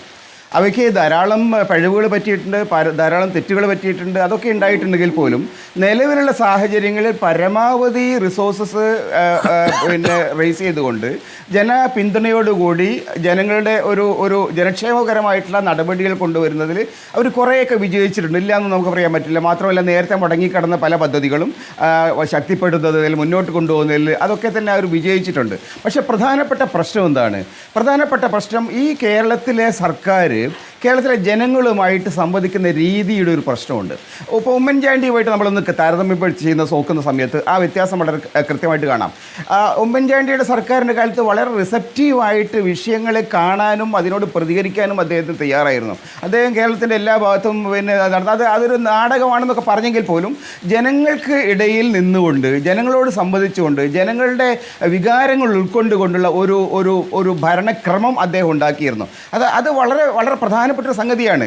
ജനവികാരം എന്ത് എന്ന് മനസ്സിലാക്കിക്കൊണ്ട് ജനങ്ങളുടെ അതാത് സമയങ്ങളിലുള്ള ജനങ്ങളുടെ വികാരങ്ങളെ പ്രതികരണങ്ങളെ മനസ്സിലാക്കിക്കൊണ്ടുള്ള ഒരു റിയാക്റ്റീവായിട്ടുള്ള ഒരു ഭരണക്രമം അദ്ദേഹം ഉണ്ടാക്കിയിരുന്നു. പക്ഷേ ഈ കേരള സർക്കാരിൽ ഇപ്പോൾ 1-ാം പിണറായി ആയാലും ശരി 2-ാം പിണറായി ആയാലും ശരി നമ്മൾ കാണുന്ന ഒരു രീതി ഒരുതരം ബ്യൂറോക്രാറ്റിക് ആയിട്ടുള്ള ഒരു സംവിധാനത്തിലൂടെയാണ് ജനകീയ പ്രശ്നങ്ങൾ അവർ നേരിടുന്നത്. അപ്പോൾ അത് ജനങ്ങളുമായിട്ടുള്ള ബന്ധങ്ങളെ ഒരു വലിയ പരിധിവരെ അറ്റുപോകുന്ന ഒരു സംവിധാനമുണ്ട്. പാർട്ടി സംവിധാനം വഴി മാത്രമാണ് CPM-ൻ്റെ പ്രാദേശിക തലം മുതൽ മുകളിൽ വരെയുള്ള സംവിധാനം വഴിയാണ് യഥാർത്ഥത്തിൽ ജനങ്ങളുമായിട്ടുള്ള ഈ കമ്മ്യൂണിക്കേഷൻ നടക്കുന്നത്. സർക്കാരും ജനങ്ങളും തമ്മിലുള്ള കമ്മ്യൂണിക്കേഷൻ എന്ന് പറയുന്നത് മുൻകാലങ്ങളിൽ ഉണ്ടായിരുന്നത് വ്യത്യസ്തമായിട്ട് കുറേയേറെ അറ്റുപോയിട്ടുണ്ട്. അതുകൊണ്ടെന്താണ് ഇപ്പം പിണറായി വിജയൻ്റെ ജാഥ പോയ സമയത്ത് ഇപ്പം കാസർഗോഡ് മുതൽ തിരുവനന്തപുരം അത് ബസ് യാത്ര നടത്തി. ആ യാത്ര നടത്തുന്ന സമയത്ത് ജനങ്ങൾക്ക് പ്രതിഷേധിക്കാനും അഭിപ്രായങ്ങൾ പറയാനും പ്രൊട്ടസ്റ്റ് ചെയ്യാനുള്ള അവകാശമുണ്ട്. അത് ഏത് സർക്കാരിൻ്റെ കാലത്തുള്ളതാണ്. പക്ഷേ അതിനെ അടിച്ചമർത്താനായിട്ട് ഒരു സ്പെഷ്യൽ ഗുണ്ടാ സംഘത്തെ തന്നെ പ്രൊമോട്ട് ചെയ്യുന്ന ഒരവസ്ഥയുണ്ടായി. ഈ ഗുണ്ടാ സംഘത്തിൽപ്പെട്ട ആളുകളെ ജീവനരക്ഷാ സൈനികർ എന്നൊക്കെ പറഞ്ഞിട്ട് അവരെ എന്താ പറയുക വലിയ എലിവേറ്റ് ചെയ്യാനുള്ള ശ്രമങ്ങളാണ് സർക്കാരിൻ്റെ ഭാഗത്തു നിന്നുണ്ടായത്. അപ്പോൾ അതേ തരത്തിലുള്ള പ്രശ്നങ്ങൾ മറ്റു പല വകുപ്പുകൾ, ഇപ്പോൾ നിങ്ങൾ പറഞ്ഞു ശരിയാണ്, വനംവകുപ്പിൻ്റെ കാര്യത്തിൽ ആ മന്ത്രി വേടൻ എന്ന് പറയുന്ന ഒരു പിന്നോക്ക സമുദായക്കാരനായ ഒരു കലാകാരനോട് എടുത്ത നിലപാട് നമുക്ക് അറിയാലോ. പിന്നീട് അത് വലിയ ജനകീയ പ്രതിഷേധം വന്ന സമയത്താണ് അദ്ദേഹം പോലും നിലപാട് പറ്റിയത്. ആ വനം വകുപ്പ്, ഞാൻ ചോദിക്കട്ടെ, അയാളുടെ കഴുത്തിലുള്ള ഒരു സാധനം അത് ഉടനടി പുലിപ്പല്ലാണെന്ന് ഇവരെങ്ങനെയാണ് കണ്ടെത്തി? ഒറ്റയടിക്ക് കണ്ടാൽ നമുക്ക് പുലിപ്പല്ല് കണ്ടെത്താൻ പറ്റുമോ? ഏത് തരത്തിലുള്ള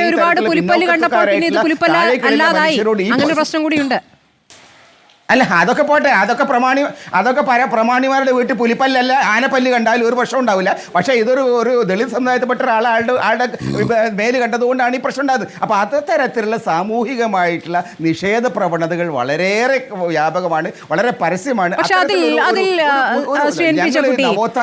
അത് ആ മന്ത്രിക്ക് പറ്റിയ വീഴ്ച പിന്നീട് സർക്കാർ തിരുത്തുന്ന സർക്കാർ പരിപാടിയിലേക്ക് തന്നെ വേടനെ ക്ഷണിച്ചുകൊണ്ടാണ്. അപ്പോൾ അതിനെതിരെ ചില വിമർശനങ്ങൾ വേറെ വരുന്നുണ്ട്. കാരണം ഒരു കഞ്ചാവ് കേസിൽ പ്രതിയായ ഒരാളെയാണോ സർക്കാർ ഇങ്ങനെ പ്രോത്സാഹിപ്പിക്കുന്നതെന്ന് ചോദ്യം അപ്പുറത്ത് ഉയരുന്നുണ്ട്. പക്ഷേ അത് മറ്റൊരു തരത്തിലുള്ള സന്ദേശം നൽകുന്നുണ്ട്. ആ തരത്തിൽ ചില തിരുത്തലുകൾ വരുന്നുണ്ട്. അതായത് ഒരു വലിയ ജനപിന്തുണയുള്ള വിഷയങ്ങളിൽ ആ രൂപത്തിൽ പോകുന്നു. പക്ഷേ ആശാസമരത്തിന് വലിയ ജനപിന്തുണയുണ്ട്, പക്ഷേ അതിനോട് മുഖം തിരിക്കുകയും ചെയ്യുന്നു. അപ്പോൾ ഇത് വലിയ ചെലവില്ലാത്ത വിഷയമാകുമ്പോൾ അതിനൊപ്പം പോകാം. അങ്ങനെയാണോ അതിനെ കാണേണ്ടത്? അല്ല, യുവജനങ്ങൾക്കിടയിൽ വലിയ പിന്തുണയുള്ള ഒരാളാണ് വേടൻ എന്നറിയുന്നത് കൊണ്ട്, അദ്ദേഹത്തെ കൂടെ നിർത്തിയാൽ ഗുണമുണ്ട് എന്നതുകൊണ്ട് പ്രത്യേകിച്ച് ചിലവൊന്നുമില്ലതാനും അദ്ദേഹത്തിന് കൊടുക്കേണ്ട ചില്ലറ പൈസ അങ്ങോട്ട് കൊടുത്തു കഴിഞ്ഞാൽ ആ പ്രശ്നം തരും.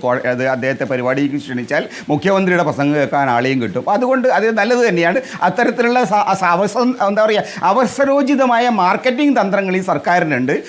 പക്ഷേ ജനകീയ പ്രശ്നങ്ങളെ നേരിടുന്നതിൽ, ജനകീയ പ്രശ്നങ്ങളോട് എന്താ പറയുക, ഒരു ഹൃദയാലുവായിട്ടുള്ള സമീപനത്തോട് കൂടി അവയോട് പ്രതികരിക്കുന്നതിൽ ഈ സർക്കാർ പരാജയമാണ്. അത് മെഡിക്കൽ കോളേജിലെ വിഷയങ്ങളായാലും ശരി, ഈ ആശാസമരത്തിൻ്റെ കാര്യമായാലും ശരി, വനവുമായിട്ട് ബന്ധപ്പെട്ടുണ്ടാകുന്ന പ്രശ്നങ്ങളായാലും ശരി, പോലീസുമായിട്ടുള്ള ഏറ്റവും വലിയ പ്രശ്നം പോലീസുമായിട്ടുള്ള സംവിധാനവുമായിട്ടുള്ള പ്രശ്നങ്ങളാണ്. പോലീസ് സ്റ്റേഷനിൽ കയറി അപ്പോൾ അടി എന്നുള്ളതാണ് അവസ്ഥ.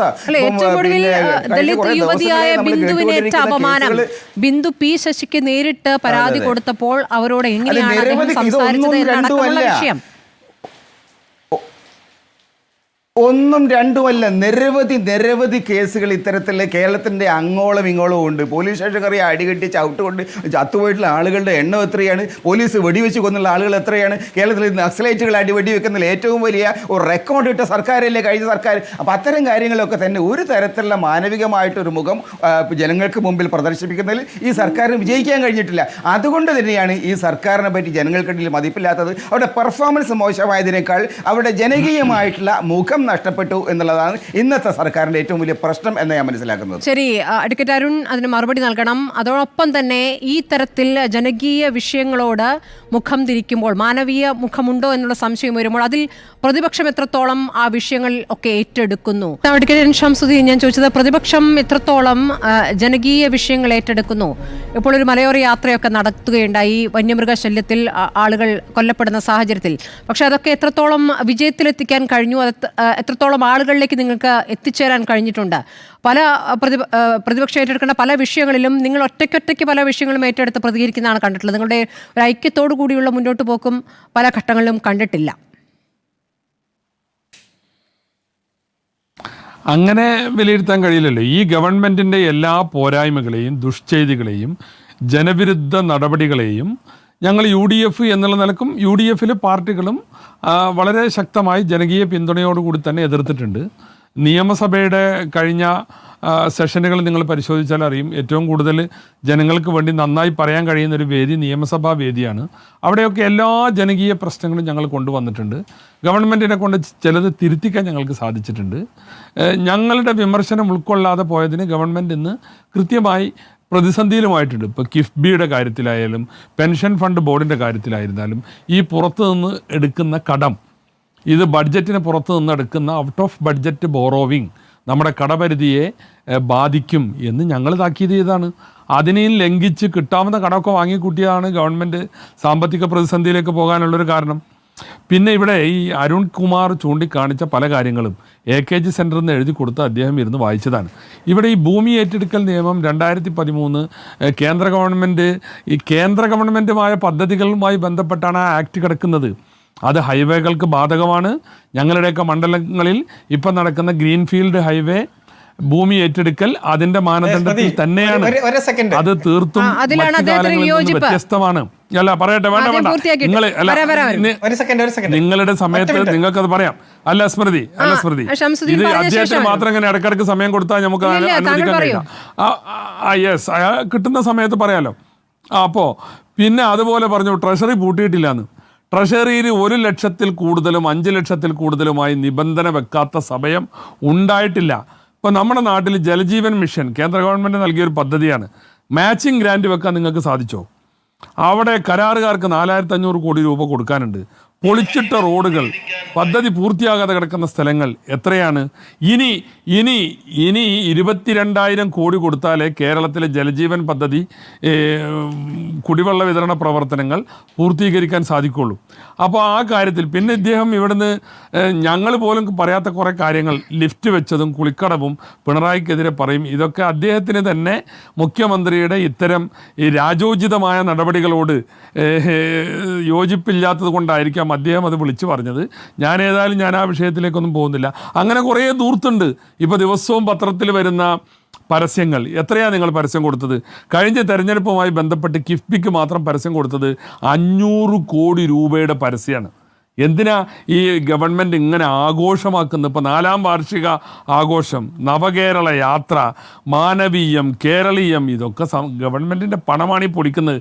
നിങ്ങൾ ഈ പറഞ്ഞ പോലെ പാവപ്പെട്ട ആശാ വർക്കർക്ക് 1000 രൂപ കൂട്ടിക്കൊടുക്കണമെന്ന് പറയുമ്പോൾ നിങ്ങൾക്ക് 100 ന്യായമാണ്. ഈ ആഘോഷങ്ങൾ അവസാനിപ്പിച്ചാൽ ഇതിനേക്കാൾ വലിയ തോതിൽ അവരെ പ്രൊട്ടക്റ്റ് ചെയ്യാൻ പറ്റും. അതുപോലെ തന്നെ വിജ്ഞാന കേരളം ഉണ്ടായി എന്നാ പറയുന്നത്. ഞാൻ ചോദിക്കട്ടെ, നമ്മുടെ യൂണിവേഴ്സിറ്റികളുടെ സ്ഥിതി എന്താ? ഇന്ന് കേരളത്തിലെ യൂണിവേഴ്സിറ്റികളുടെ സ്ഥിതി, കേരളത്തിലെ ഉന്നത വിദ്യാഭ്യാസ രംഗത്ത് സീറ്റുകൾ ഒഴിഞ്ഞെടുക്കുകയാണ്. PG UG ഒന്നും പഠിക്കാൻ ആളില്ല. കുട്ടികൾ മുഴുവൻ മൈഗ്രേറ്റ് ചെയ്ത് പുറത്തു പോകുക. എന്താ കാരണം? രാഷ്ട്രീയ വടംവലികളുടെ കേന്ദ്രബിന്ദുവായി കേരളത്തിലെ യൂണിവേഴ്സിറ്റികൾ മാറി. നിങ്ങളിപ്പോൾ ഇവിടെ ഗവർണർമാരെ കുറേ സംഗതി പറഞ്ഞല്ലോ. ഗവർണർമാരുമായ ആവശ്യത്തിന് നിങ്ങൾ ബായി കളിക്കുന്നുണ്ട്. ഇപ്പോൾ നിർമ്മലാ സീതാരാമനെ കാണാൻ പോകുമ്പോൾ ഫ്ലൈറ്റിൻ്റെ ഇപ്പുറത്ത് ഗവർണർ വന്നിരുന്നു. അപ്പോൾ നിങ്ങളൊന്ന് വരുമെന്ന് ഞാൻ ചോദിച്ചു. മുഖ്യമന്ത്രി അസംബ്ലി പറയാം, അപ്പം ഞാനും വരാം എന്ന് പറഞ്ഞിട്ട് നിർമ്മലാ സീതാരാമനെ കണ്ട് എന്ത് സംസാരിച്ചു എന്ന് പുറത്തു പറഞ്ഞില്ല. കേരളത്തിൻ്റെ വികസനം ഏതായാലും സംസാരിച്ചിട്ടില്ല. പിന്നെ ഗവർണർമാർക്ക് വേണ്ടി വേറൊരു വിരുന്ന് വെച്ചു, 3 ഗവർണർമാർക്ക് വേണ്ടി.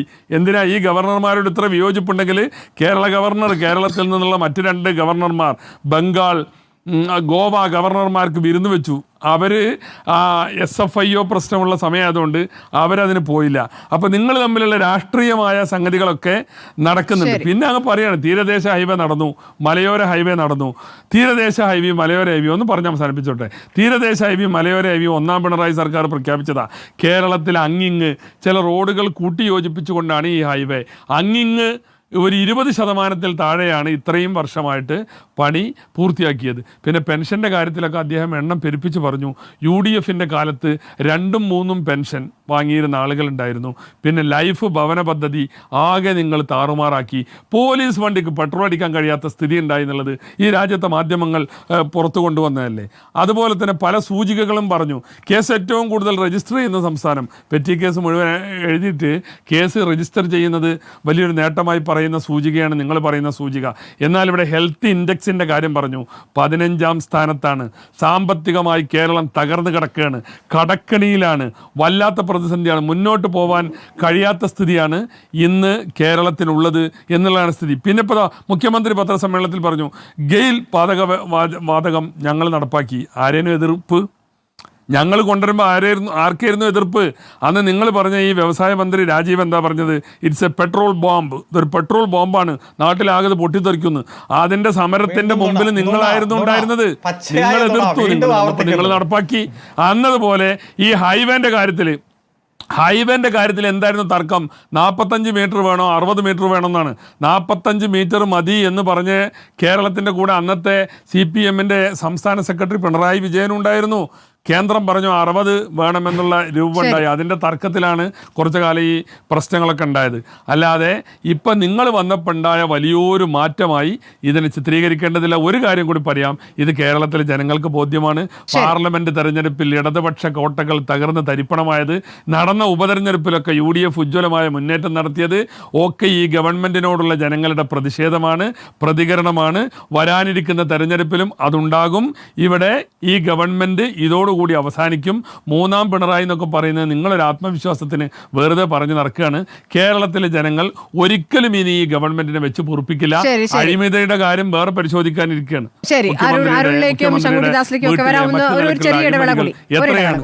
കുമാർ, ചുരുക്കി പറയണം, നിങ്ങൾ ആഘോഷങ്ങൾ കുറച്ച് കൂടുതലായി നടത്തുന്നു എന്നുള്ളതാണ് പ്രതിപക്ഷം പറയുന്നത്.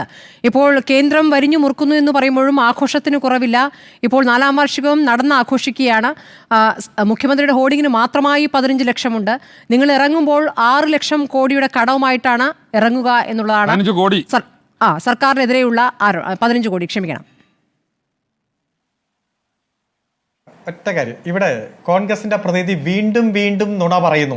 ഞാൻ അങ്ങേക്ക് നിയമസഭയിൽ ശ്രീ പി രാജീവ് PC വിഷ്ണുനാഥിന്റെ ചോദ്യത്തിന് മറുപടി പറയുന്നതാണ് വീഡിയോ അയച്ചു തന്നത്. ഒരു ചാനലിന്റെയും വീഡിയോ അല്ല, സത്യസന്ധമായ മറുപടി. സമയം കിട്ടുമ്പോൾ ഈ നിയമമൊക്കെ എടുത്തൊന്ന് വായിക്കേ. ഈ താങ്കൾ പറഞ്ഞ നിയമത്തിന്റെ സെക്ഷൻ 105 അതിൽ പറയുന്ന 4ാം ഷെഡ്യൂളിൽ 7ാമതായി പറഞ്ഞിട്ടുണ്ട് ദേശീയപാത ഇതിൽ ഉൾപ്പെട്ടിട്ടില്ല എന്ന്. അല്ല, വ്യക്തമായി. ഇനി അതിലേക്ക് കടക്കണ്ട. ഞാൻ വീഡിയോ താങ്കളുടെ നമ്പർ ഇല്ലാത്തതുകൊണ്ടാണ് അയച്ചുതരാം. പിന്നെ ഈ കേരളം ഒന്നാമതെത്തിയ ഏതെങ്കിലും കാര്യം പറയാമോ? BJP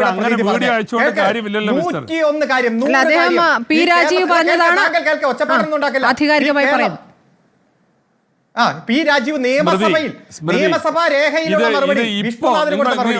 BJP പ്രതിനിധി പറഞ്ഞത് ഈ താങ്കൾ പറഞ്ഞപ്പോ കൃത്യമായി താങ്കൾ എവിടെയാണുള്ളത് ആ സ്ഥലം പറഞ്ഞാൽ മതി. താങ്കൾ ഉള്ള സ്ഥലം പറ, ഞാൻ അവിടെ കൊണ്ടുതരാം.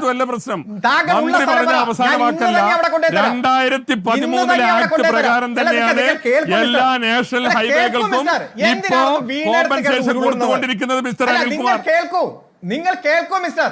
ഒരു ഉരുളന്റെ പ്രശ്നമില്ല. മനസ്സിലായി. ഇവിടെ BJP പ്രതിനിധി നിയമപ്രകാരമാണ് ഇന്ന് എല്ലാ നാഷണൽ ഹൈവേകൾക്കും പണം കൊടുക്കുന്നത്. അതുകൊണ്ട് ജനങ്ങൾ സംതൃപ്തരാണ്. വലിയ തോതിലുള്ള കോമ്പൻസേഷൻ കിട്ടുന്നു. ഞാൻ ഈ അവതാരികയുടെ ഫോണിലേക്ക് ഞാൻ അയച്ചിട്ടുണ്ട് 100 കാര്യങ്ങളിൽ കേരളത്തിൽ കിട്ടുമ്പോൾ നോക്കുക. പിന്നെ ഇവിടെ വേറെ ഒരു കാര്യത്തിലും ഗവൺമെന്റ് ഒന്നാമതല്ല. അല്ല, കേൾക്കൂ. നിങ്ങൾ എന്തിനാണ് നിങ്ങൾ ഒച്ചപ്പാടുണ്ടാക്കുന്നത്? ഈ ഒച്ചപ്പാടുണ്ടാക്കുന്നത്? ശ്രീ വേടൻ പൊതുസമൂഹത്തിൽ അംഗീകാരമുള്ള ആളാണ്. അപ്പൊ അദ്ദേഹത്തെ അറസ്റ്റ് ചെയ്ത് അതിൽ പ്രതികരിച്ചാൽ അംഗീകാരം കിട്ടും. ദിലീപ് വേടനേക്കാൾ അംഗീകാരമുള്ള ആളായിരുന്നില്ലേ? സിനിമാ നടൻ ദിലീപ് വേടനേക്കാൾ അംഗീകാരം. എന്തേ ഈ അംഗീകാരം കിട്ടാൻ വേണ്ടിയിട്ടാണോ ദിലീപിനെ അറസ്റ്റ് ചെയ്ത് അകത്ത് കിട്ടുന്നത്? PC ജോർജിനെ എത്ര തവണ അറസ്റ്റ് ചെയ്തു? ഇവിടെ നിയമം ലംഘിച്ച എല്ലാവരെയും അറസ്റ്റ് ചെയ്തിട്ടുണ്ട്.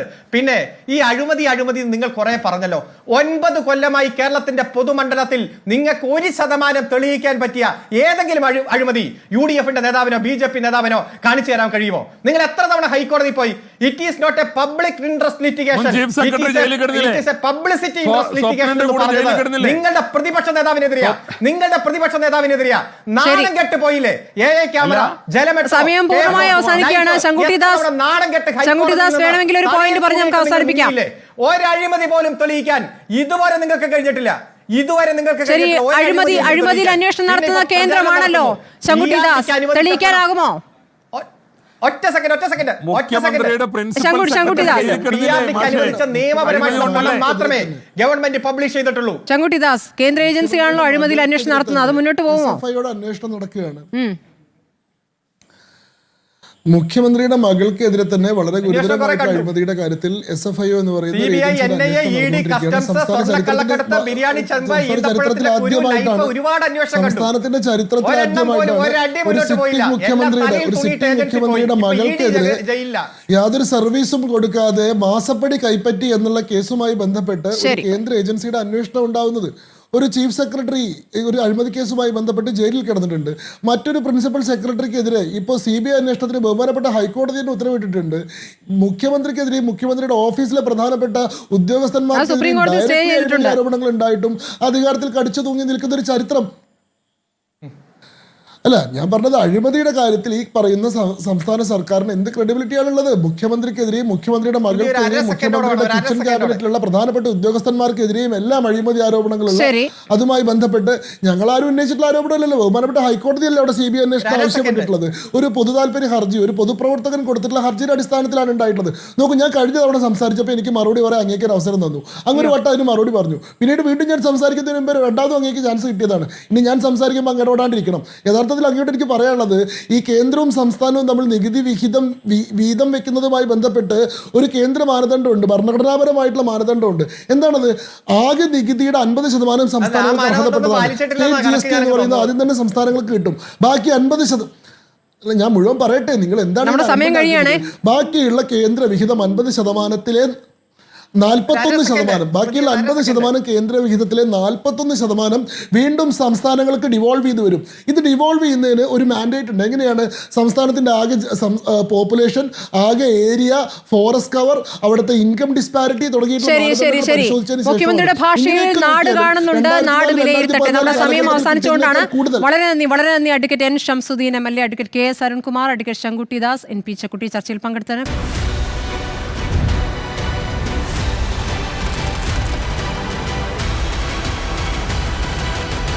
Debate with Smruthi Paruthikad.